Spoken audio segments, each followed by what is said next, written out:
हमारे देश के भूतपूर्व राष्ट्रपति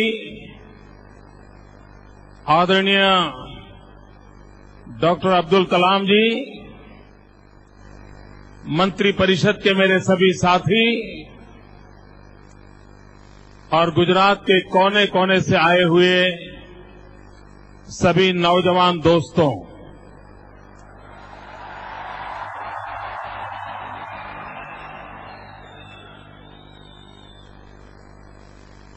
हम सबका सौभाग्य है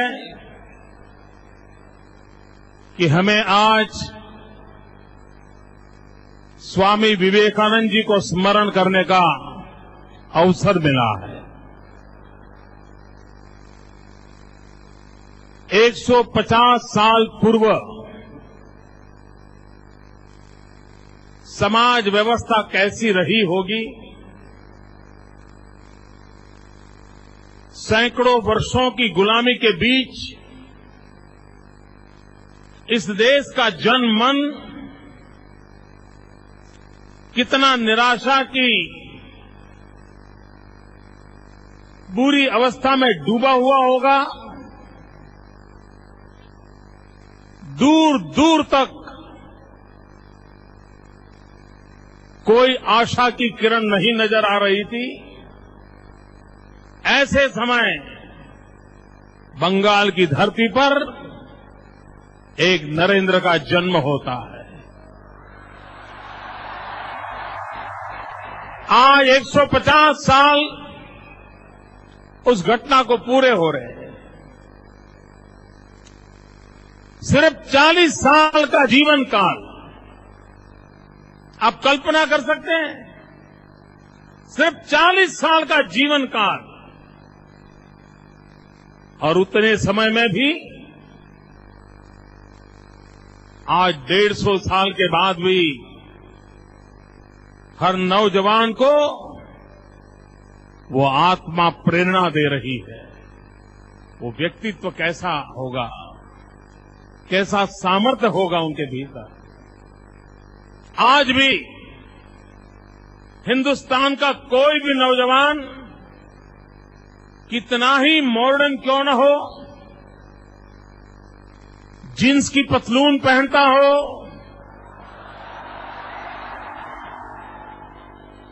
लंबे गुंगराले बाल हो, फैशन में डूबा हुआ हो, आधुनिक होने का गर्व होता हो, लेकिन उसके बावजूद भी कभी उसको स्वामी विवेकानंद जी की मूर्ति के पास या उसकी छवि के पास जाने का अवसर मिले, तुरंत उसका सर झुक जाता है।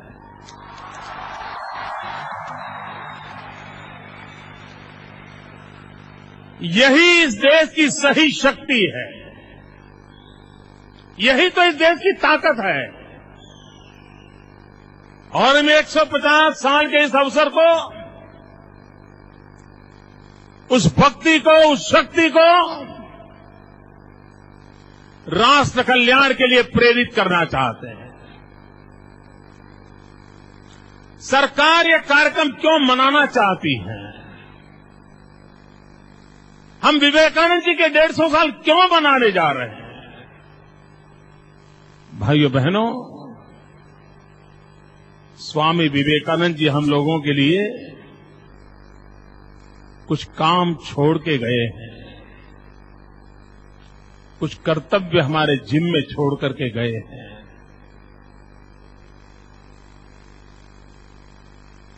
एक शताब्दी से अधिक समय हुआ उनके जाने का, लेकिन अभी भी वो काम अधूरा है। निर्णय हमें करना है कि क्या हमारे रहते हुए स्वामी विवेकानंद जी के वो सपने अधूरे रह जाए? दोस्तों, हम लोगों के रहते हुए स्वामी विवेकानंद के सपने अधूरे रहने चाहिए वो सपने कौन पूरे करेगा? और इसी सपनों को पूरा करने का संकल्प करने के लिए ये 150वें वर्ष पर हमने युवा वर्ष मनाने का संकल्प किया है। साल भर हम युवा वर्ष मनाने जा रहे हैं। हर पल स्वामी जी का स्मरण करते हुए मां भारती के कल्याण के लिए हम जहां हो, जिस अवस्था में हो, कुछ न कुछ करें। इस संकल्पता को बढ़ाने के लिए, उसे और आगे बढ़ाने के लिए इस अवसर को हमने चुना है। आदरणीय अब्दुल कलाम जी बार बार कहते हैं कि भारत में स्पिरिचुअलिज्म की जितनी ताकत बढ़ेगी, यह देश बहुत आगे बढ़ेगा। भारत की आत्मिक शक्ति, भारत का आत्मा अध्यात्म है। उस अध्यात्म की प्रेरणा इन ऋषियों से, मुनियों से, वेद से विवेकानंद तक जो कुछ भी सामने उपलब्ध है, उसी से प्राप्त होता है। हम उसको अवसर के रूप में लें। स्वामी विवेकानंद ने कहा था,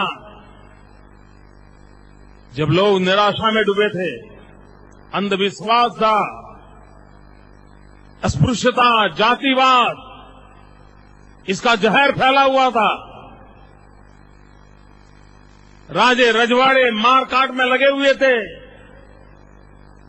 ऐसे समय उस अंधकार के काल में भी स्वामी विवेकानंद ने कहा था कि मैं मेरी आंखों से देख रहा हूं, मेरी भारत माता फिर एक बार जागृत हो गई है।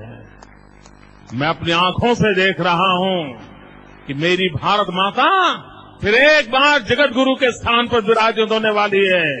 मैं मेरी आंखों से देख रहा हूं कि फिर एक बार पूरी मानव जात का कल्याण का काम यही मेरी भारत माता करने वाली है। ये विवेकानंद जी ने उस समय कहे हुए शब्द थे। आप कल्पना कर सकते हो। लेकिन क्या हम लोगों का दायित्व तो नहीं है कि स्वामी विवेकानंद ने जिस भारत मां के जागृत रूप को देखा था, उस जागृत रूप को पूरे परिपूर्ण करने का दायित्व इस पीढ़ी के नौजवानों का है, 21वीं सदी के हिंदुस्तान का है। भाई बहनों, हम भाग्यवान हैं, हम दुनिया के सबसे युवा देश हैं। हम दुनिया के सबसे युवा देश हैं। 65% से अधिक लोग इस देश में 35 साल से कम उम्र के हैं। कितनी बड़ी युवा शक्ति हमारे पास है। और आने वाले 20 साल में हिंदुस्तान में 24 करोड़ नए युवकों की संख्या जुड़ने वाली है। और दूसरी तरफ चीन में सिर्फ 2 करोड़ युवक बढ़ने वाले हैं और ब्राजील जैसे देश में सिर्फ 1 करोड़ बढ़ने वाले हैं। भारत की युवा शक्ति में आने वाले 20 वर्ष में 24 करोड़ युवकों का इजाफा होने वाला है। अगर ये हमारी युवा शक्ति है तो इस युवा शक्ति के भरोसे हम भारत के भाग्य को बदलने के लिए इस अवसर को चुने और स्वामी विवेकानंद की 150वीं जयंती से बढ़कर के कोई और अवसर नहीं हो सकता जो हमें कुछ करने की प्रेरणा दे। मित्रों, हर इंसान के मन में ईश्वर की प्राप्ति रहती है। विवेकानंद जी हमेशा कहते थे, सफलता का मंत्र देते हुए नौजवानों को कहते थे कि तुम्हें पागलपन सवार होना चाहिए, तुम्हें कुछ नहीं दिखना चाहिए, सिवाय अपने ध्येय के तुम्हारा समर्पण कहीं और होना नहीं चाहिए। एकमात्र लक्ष्य की ओर अपना समर्पण रहेगा।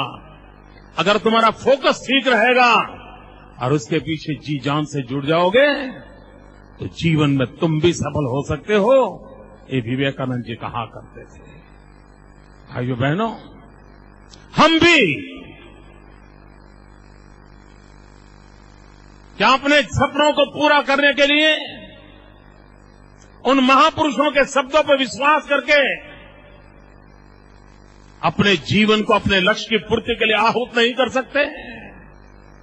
अगर हम सब मिलकर के भारत मां को जगत गुरु बनाने का सपना देकर के निकले और करोड़ों देशवासी अपने सपनों को आहूत कर दें, मित्रों, किसी की ताकत नहीं है कि हमें देश विश्व के जगत गुरु बनाने से रोक सकता है।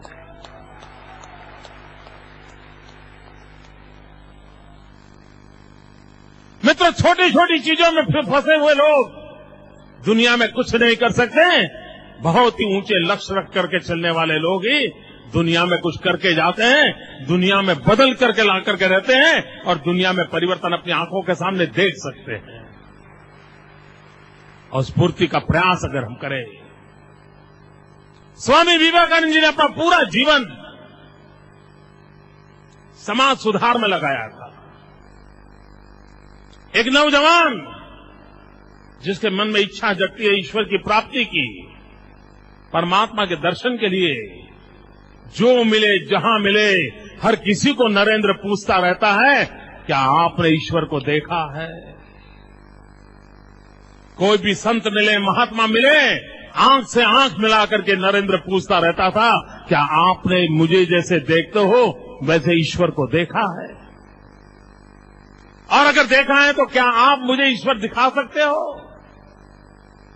ईश्वर को देखने की इतनी ललक थी, इतनी तड़प थी, इतना पागलपन था। जो मिले जहां मिले एक ही सवाल उठता था, अपनी मां से भी झगड़ा करते थे, अपनी मां से भी झगड़ा करते थे कि कोई तो मुझे दिखाओ ईश्वर है कहां, और ईश्वर के प्रति आशंका भी कर लेते थे। इतना भीतर से तूफान उड़ा था, पागलपन सवार हो गया था, ईश्वर को देखना है। और जब श्री श्री ठाकुर मिल गए, रामकृष्ण परमहंस मिल गए, उन्होंने कहा, हां, जैसे मेरी आंखों से मैं तुम्हें देखता हूं वैसे ही मैं ईश्वर को देखता हूं।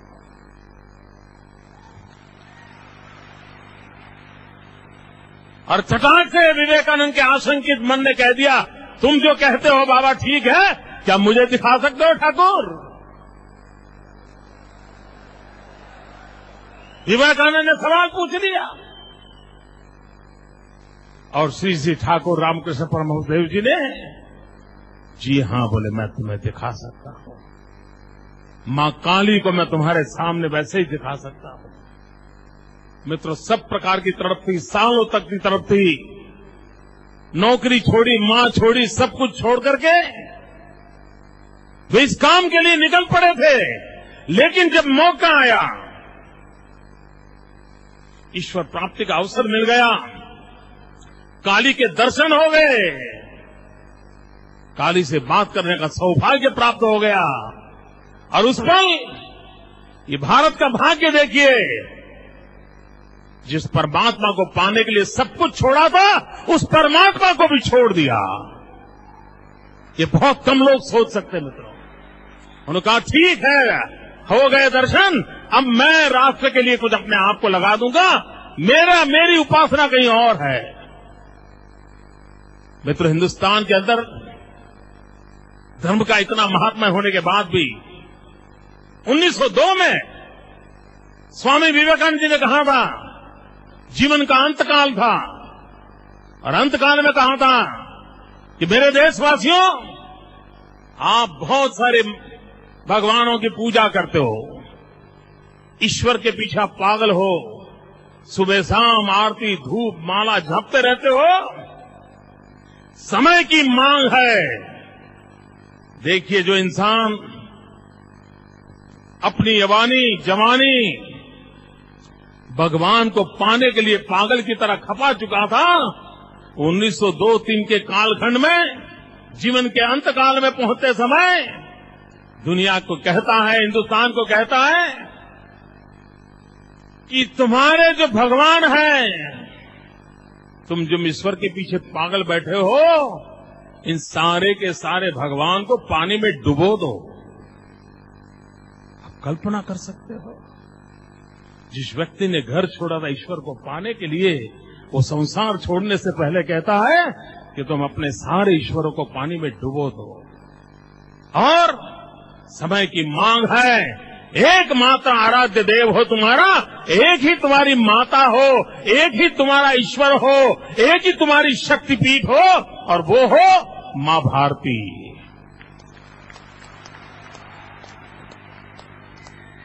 तुम भारत मां की पूजा करो, सारे देवी देवताओं को डुबो दो। मित्रों, अध्यात्म की यात्रा कहां से कहां ले जाती है। एक 40 साल का तरुण सन्यासी जो घर छोड़ के निकला था ईश्वर को पाने के लिए, वो दुनिया को कहने का सामर्थ्य को ले लेता है कि तुम डुबो दो अपने ईश्वर को। मां भारती की सेवा करो, एक ही तुम्हारा आराध्य हो। भाइयों बहनों, अगर हम लोगों ने स्वामी विवेकानंद की इन बात को स्वीकार कर लिया होता, 100 करोड़ के देशवासी मां भारती के लिए अपने आप को खपा देते, तो आज दुनिया के सबसे समृद्ध देशों में हम होते, दुनिया के सबसे सर्वोपरि देश में होते। क्या हम विवेकानंद के उन सपनों को पूरा नहीं कर सकते? हम तय करें दोस्तों, जिन्होंने अपना जीवन खपा दिया, आध्यात्मिक चेतना प्रगटाई थी, उनसे कुछ हम भी तो सीख सकते हैं। मित्रों, वो समय था ऊंच नीच, जातिवाद का जहर, स्पृश्य अस्पृश्य, किस प्रकार के हालत में जिंदगी गुजारी जाती थी। ये हिंदू समाज की विशेषता रही है कि हिंदू समाज के भीतर जब जब दोष पैदा हुए हैं, उसी की कोख से कोई न कोई सुधारक पैदा हुआ है। ये इसकी विशेषता है। और हम हजारों साल के हमारा लंबा आयुष्य है, उसका कारण भी यही है कि अगर बुराइयां आई तो हमारी बुराइयों को खत्म करने वाला भी हमारे भीतर पैदा होता है। अगर अस्पृश्यता आई तो ये नरसिंह मेहता पैदा हो जाता है, 400 साल पहले अस्पृश्यता के खिलाफ जंग खेलता है, और वो भी एक ब्राह्मण कुल में पैदा होता है, और वो भी नागर ब्राह्मण में। यही तो इस देश की विशेषता थी। अंधश्रद्धा में लोग डूबने लग जाते हैं, पत्थर जहां मिले वहां पूजने लग जाते हैं, तो कोई स्वामी दयानंद सरस्वती पैदा होता है और हिम्मत के साथ मूर्ति पूजा के खिलाफ खड़ा हो जाता है, ताकि दुनिया को बदलना चाहता था।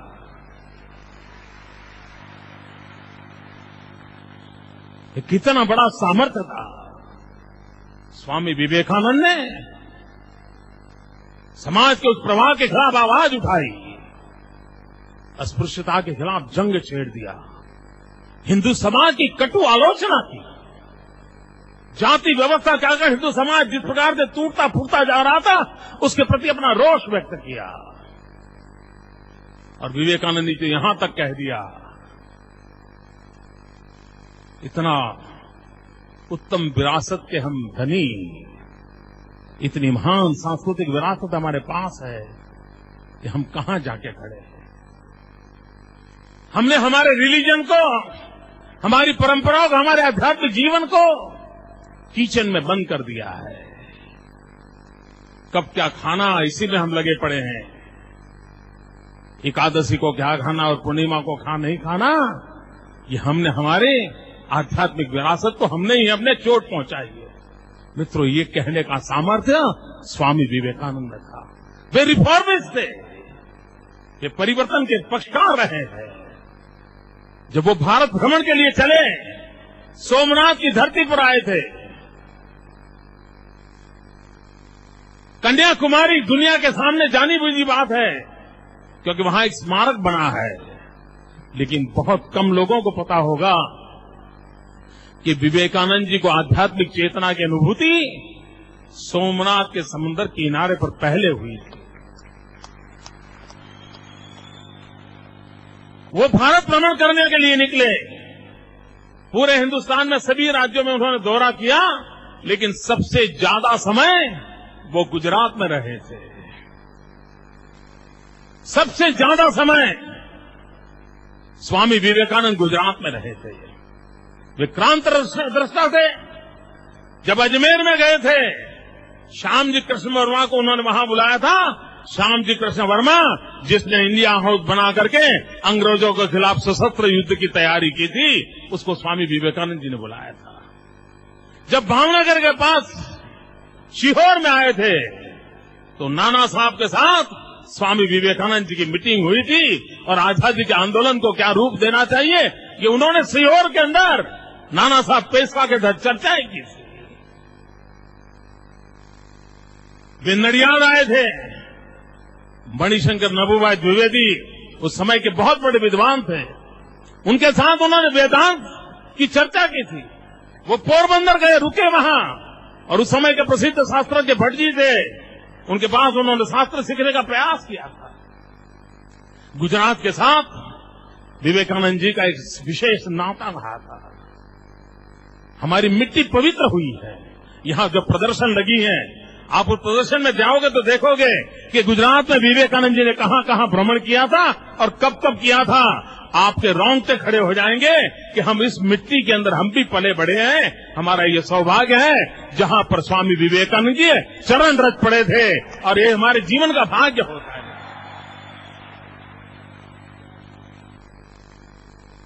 स्वामी विवेकानंद जी ने दरिद्र नारायण की सेवा की बात कही थी। अगर कोई दरिद्री है, उसको वो परमात्मा का रूप मानते थे। और जन सेवा, यही प्रभु सेवा, ये जो मंत्र हम बोलते हैं, वो दरिद्र नारायण की उपासना स्वामी विवेकानंद जी ने लोगों को प्रेरित किया था। हिंदुस्तान की नारी शक्ति का जय जयकार सारे विश्व में करने वाले वो महापुरुष थे। और भारत में नारी शक्ति की शिक्षा, नारी शक्ति को एम्पावर करना, आज जिन विषयों की चर्चा 21वीं सदी में विमेन एम्पावर की चर्चा हो रही है, अगर विवेकानंद जी को हम पढ़ेंगे तो 19वीं शताब्दी में इन विषयों पर उन्होंने गहन अध्ययन करता था। विस्तृत रूप से दुनिया का मार्गदर्शन किया था कि विमेन एम्पावरमेंट के लिए हमारा क्या प्राथमिकताएं होनी चाहिए। और वो कहते थे, मानव जात के कल्याण के लिए नारी शक्ति का जागरण ये प्राथमिक आवश्यकता है। ये उनकी सोच रही थी। दरिद्री हो, नौजवान हो, नारी हो, किसान हो, गांव हो, गरीब हो, आजादी के जंग के सेनापति हो, सेनानी हो, जीवन के हर क्षेत्र में सदा पल लोगों को प्रेरित करना, ये उनका मार्ग रहा था। वो शिकागो गए। शिकागो गए, वो भी प्रेरणा किसने दी? जब वो जूनागढ़ से जा रहे थे ट्रेन में, जेतपुर के पास वो उतरे, तो जेतपुर के स्टेशन मास्टर ने उनको कहा कि इस प्रकार की वर्ल्ड रिलीजन कॉन्फ्रेंस हो रही है, आपने उसमें जाना चाहिए। जेतपुर जैसे स्टेशन, रेलवे स्टेशन का एक छोटा सा मुलाजिम ये स्वामी विवेकानंद को कहता है कि आपने वहां जाना चाहिए। यह किंचन सन्यासी क्या कैसे जा सकता है? लेकिन वो गए और दुनिया को चकाचौंध कर दिया। 9/11, हम लोग 9/11 को एक कारण से जानते हैं, क्योंकि 9/11 को अमेरिका में आतंकवादियों ने हमला किया था, ट्विन टावर को तोड़ दिया था। लेकिन बहुत कम लोगों को मालूम है कि 125 साल पहले एक और 9/11 हुई थी, जो 11 सितंबर को शिकागो में स्वामी विवेकानंद जी का भाषण हुआ था और पूरे विश्व को भाईचारे से उन्होंने अपने आप में बांध दिया था। दो सांस्कृतिक विरासतों में कितना बड़ा अंतर होता है, जिसको सुसंस्कृत लोग कहते हैं, उसका प्रतिनिधि 11 सितंबर को अमेरिका के भूमि पर जाकर के वाक्य बोलता है, brothers and sisters of America. और पूरी दुनिया उस व्यक्ति के एक एक शब्दों को पकड़ने के लिए पागल हो जाती है। सदी के बाद उसी 11 सितंबर को आक्रांता उसी अमेरिका की भूमि पर हमला बोल देते हैं इस संस्कृति की विरासत की विशेषता देखिए कि जहां भाई बहन पूरा विश्व हमारा है, ब्रह्मांड हमारा है, ये कल्पना है। स्वामी विवेकानंद वेदांत के अभ्यासी थे, वो लोगों को सवाल करते थे, वेदांत में कहते थे, अद्वैत की चर्चा करते थे। वो कहते तुम बताते तो अद्वैत की बात करते हो, लेकिन व्यवहार में तो द्वैत के सिवाय कुछ नहीं है। जहां द्वैत नहीं होता है वहीं तो अद्वैत होता है। जहां मैं और तुम अलग नहीं है वहीं तो अद्वैत होता है। आत्मवत् सर्वभूतेषु कहते हो और तुम अपनों को ही पराये मानते हो। कहां गया तुम्हारा वो अद्वैत का सिद्धांत? जिस विधान को लेकर के अद्वैत के सिद्धांत को लेकर के जीवन खपा दिया था, उसी को सवाल करने का सामर्थ्य इस महापुरुष ने दिखाया था। भाइयों बहनों, इस भारत मां के जीवन में बदलाव लाने के लिए उनका सपना था। नौजवानों को मांग कर रहे थे। वो कहते थे नौजवान मेरे साथ जुड़े। वो नौजवान को जोड़ने की कोशिश करते थे। वो कहते थे मुझे ऊर्जावान, तेजस्वी, ओजस्वी 100 नौजवान दीजिए, मैं दुनिया बदल दूंगा। मित्रों, आज विवेकानंद जी नहीं है, इसलिए आज 100 से काम चलने वाला नहीं है।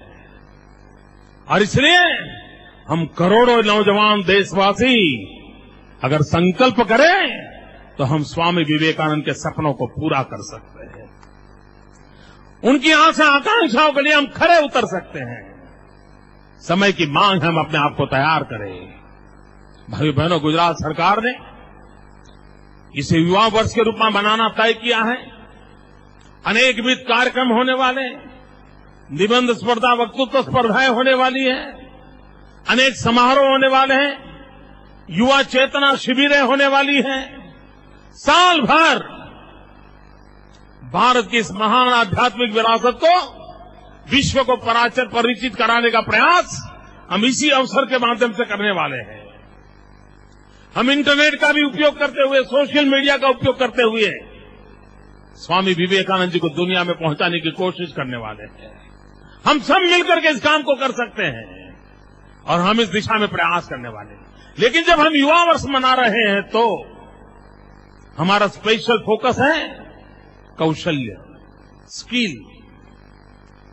हमारे नौजवानों की एम्प्लॉयबिलिटी कैसे बढ़े, हमारा नौजवान देश की विकास यात्रा का भागीदार कैसे बने।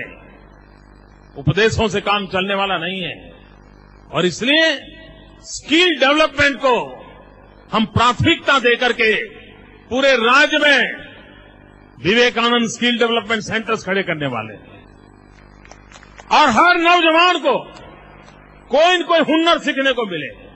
और ये बात सही है मित्रों, ज्ञान की जरूरत होती है, ज्ञान आवश्यक भी होता है, लेकिन जिंदगी में हुनर की भी आवश्यकता होती है। एक बार स्वामी विनोबा जी के शिष्य धर्माधिकारी जी के जीवन की बड़ी मजेदार घटना है।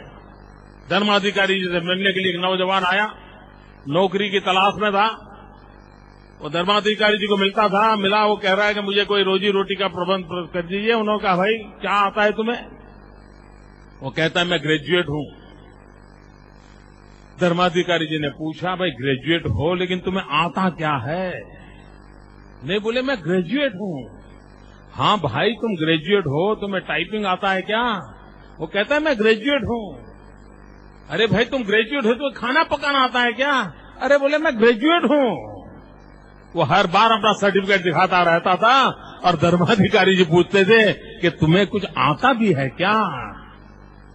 मित्र, दुनिया में कुछ आता है, इसी सवाल का जवाब देना पड़ेगा। और इस जवाब देने के लिए गुजरात के किसी नौजवान को अपनी आंखें नीची न करनी पड़े, अपना सर झुकाना न पड़े। मेरा गुजरात का हर नौजवान सीना तान करके आंख में से आंख मिला करके जवाब दे सके, हाँ मुझे आता है। हुनर आना चाहिए, कौशल्य होना चाहिए, स्किल होनी चाहिए। और स्किल डेवलपमेंट के लिए हम प्रयास करने वाले हैं, हम इसको आगे बढ़ाना चाहते हैं। नौजवानों, हम स्वामी विवेकानंद जी के 150 वर्ष मना रहे तब वो कौन सी ताकत है जो हमें आगे ले जा सकती है? वो कौन सा मंत्र है जो हम आगे लेकर के ले जा सकते हैं? भाइयों बहनों, इस पवित्र अवसर पर मेरे मन में जो विचार आते हैं उसका 2 मिनट में उल्लेख करके मैं अपनी बात समाप्त करूंगा। मैं चाहूंगा दोस्तों, अपने जीवन में इतने सारे नौजवान मित्र मेरे सामने खड़े हैं और आपके माध्यम से पूरे गुजरात के नौजवान एक एक शब्द सुनने पर लायला थे, तब मैं आपको कहना चाहता हूं, भाइयों बहनों, हम जीवन में 3 चीजों को मंत्र के रूप में स्वीकार कर लें। हम 3 चीजों को जीवन में अपने आराध्य मान लें। हम 3 चीजों के जीवन अपने आप को समर्पित करने का संकल्प कर लें, अपने आहूत करने का संकल्प कर लें। मेरे शब्द लिख करके रखिए मित्रों, आपके जीवन में विफलता का नामो निशान नहीं होगा। हर डगर सफलता आपके कदम चूमती रहेगी दोस्तों, हर डगर सफलता आपके कदम चूमती रहेगी। और वो मंत्र है, जितना हो सके उतनी ज्यादा स्किल एक्वायर कीजिए। स्किल होनी चाहिए। अगर स्किल है तो मित्रों जिंदगी में कहीं कोई रुकने का अवसर नहीं आएगा। दूसरा, विल चाहिए। हम कहते तो हैं, where there is a will there is a way, लेकिन पता नहीं है विल है कहां। हम मारुति कार के दीक्षे देखते हैं, विल है कहां? विल भीतर होता है दोस्तों। Where there is a will there is a way अगर कहते हैं, स्किल चाहिए, विल चाहिए और मन में संकल्प होना चाहिए, विल। स्किल हो, विल हो, विन हो, मित्रों दुनिया की कोई ताकत आपको रोक नहीं सकती है।